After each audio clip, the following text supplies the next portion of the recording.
Magandang araw po ng Webes sa inyong lahat, mga ka-TOTS at mga ka-TFTD. At syempre po, by the way, pasensya na po at medyo delay kami ngayon kasi ako'y galing pa po sa parokya, kaya ngayon lang po kami nakapag-take ng ating thought for the day. Pero anyway, ano man ang sitwasyon, edi ang mahalaga ay tuloy pa rin po ang ating pagninilay para tayo may gabay sa araw na ito. At sa araw pong ito, ang ating magiging tanong sa ating reflection ay guilty. Guilty. Bakit po ito? Sapagkat yung ebanghelyo po natin ngayon ay mayroong kinalaman pagdating sa konsyensya o yung conscience. Sa ebanghelyo po natin ngayon, nahango sa ebanghelyo ni St. Luke chapter 9 verses 7 to 9. Very, very short. Dito ipinakita yung pagkabagabag ni Herodes. Paano ipinakita?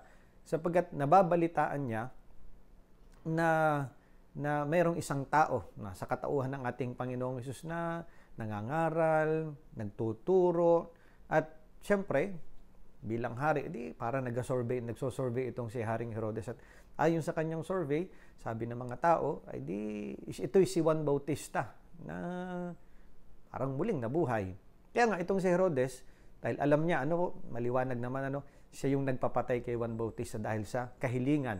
Dahil sa isang kahilingan na hindi niya mapahindian, nabagabag siya ngayon.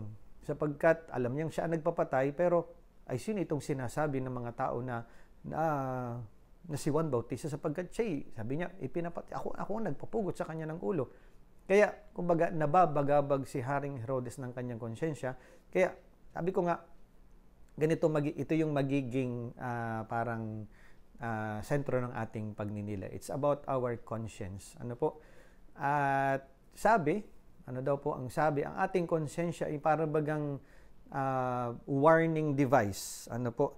Parang built-in warning system na inilagay ng Diyos sa puso natin at sa isip natin. Sabi nga ay conscience is the voice of God within ourselves, within our heart. At syempre, kapag nababagabag tayo ng konsyensya, normally natatakot tayo. Pero baliktad. Magpasalamat tayo kapag tayo binabagabag ng ating konsyensya. We should be happy when our conscience is bothering us. At matakot tayo kapag hindi na tayo nababagabag ng ating konsyensya. Ibig sabihin, wala na tayong konsyensya. Ibig sabihin, kung ang konsyensya ay tinig ng Diyos, hindi natin na napapakinggan ang tinig ng Diyos. Sapagkat ito yung sinasabi sa moral philosophy and theology na yung callous conscience na sinasabi. Diba? Ang pag sinabi nating callous ay kalyo. Ay kapag ang balat man din ay kalyuhin, balat po ay kalyuhin, ay parang walang pakiramdam. Kahit pukpukin mo, kahit kuskusin natin ganyan, yung kalyo, hindi natin mararamdaman. Ay ganun ang katotohanan ng isang konsyensyang kalyuhin, callous conscience. Ay kaya nga sabi, kapag hindi ka na nababagabag na yung konsyensya, matakot ka na. Sapagkat hindi na natin napapakinggan ang tinig ng Diyos. Kaya mahalaga na alagaan natin, ingatan natin ang ating konsyensya. Let's develop and take care of our conscience. Now, how do we take care of our conscience? Una, syempre mahalaga na kasi minsan yung kadalasan yung konsensya, ito yung magsasabi sa atin kung yung panggagawin natin ay tama o mali.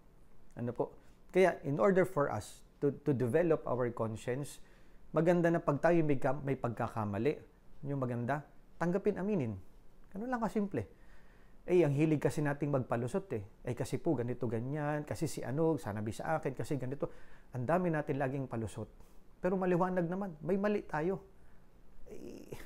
Anong dahilan ng pagpapalusot kung sa bandang dulo din naman, alam mo sa sarili mo na ikay mali. Kapag hindi natin kayang tanggapin yung ating pagkakamali, maybe there is something wrong about our conscience. Baka sinasabi natin kanina, yung conscience natin is callous na. Kalyuhin na, wala nang pakiramdam. Hindi na tayo nababagabag. At yun nga nakakatakot If our conscience is not anymore bothering us, ayun na nakakatakot. So the first step for us to develop our conscience, pag may mali, tanggapin, aminin. Say sorry. Ganun lang po kasimple. And then secondly, in order for us to develop our conscience, yung ikalawa? Kapag may mali, pag may nagawang mali, aaminin, tatanggapin. We learn from that mistake.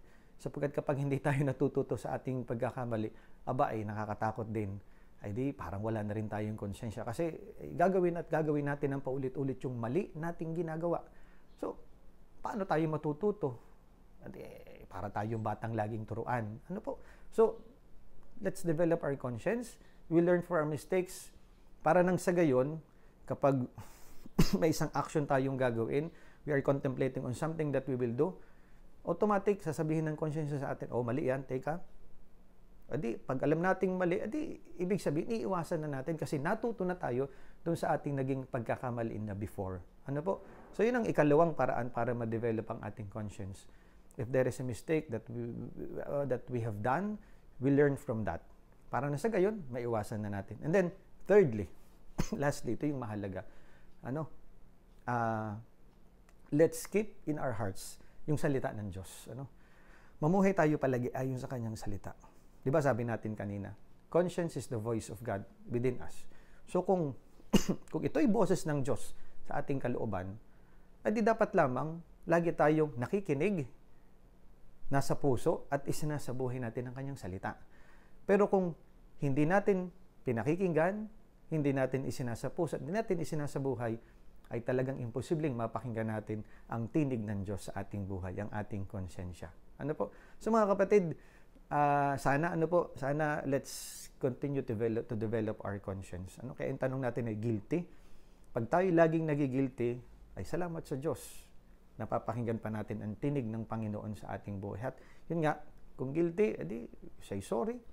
And then repent, ask for forgiveness. At yun ang napakahalaga. Pero nakakatakot kapag wala na tayong nararamdamang guilt feeling sa ating buhay sapagkat there is something wrong, maybe, sa ating konsensya. So mga kapatid, sana ito yung maging gabay natin sa ating pagninilay sa araw na ito. At yun nga, sana sa pamamagitan nito, mas lalong maging malinaw sa atin kung ano yung tama at mali.